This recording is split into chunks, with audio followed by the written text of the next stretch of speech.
Hi! Welcome back. ఏంటి డబ్బాతో కుస్తీ పడుతున్నావు అనుకుంటున్నారా? మా పిల్లల లంచ్ బాక్స్‌లోకి మష్రూమ్ రైస్ చేస్తాను తీసుకురమ్మంటే మా హస్బెండ్ వెళ్ళి షాప్‌లో ఈ డబ్బా తీసుకొనొచ్చారనమాట.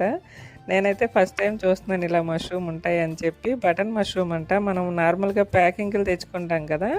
అవి తీసుకురమ్మంటే ఈయనెళ్లి ఇది తీసుకొనొచ్చాడు. వాటికంటే కాస్ట్ కూడా ఎక్కువిది. కొంచెం గట్టిగా కూడా ఉన్నాయన్నమాట వాటితో పోల్చుకుంటే. అది మాకు ఓపెన్ చేయడానికే హాఫ్ అన్ అవర్ పట్టింది. మీలో ఎంతమంది ఈ మష్రూమ్ ట్రై చేశారో కామెంట్ చేసేయండి. ఇంకా నీట్‌గా వాష్ చేసి కట్ చేసి పక్కన పెట్టేసుకున్నాను. ప్రాసెస్ కూడా చాలా ఈజీ పిల్లలకు కాబట్టి మసాలాలు వేయకుండా చేసేసాను.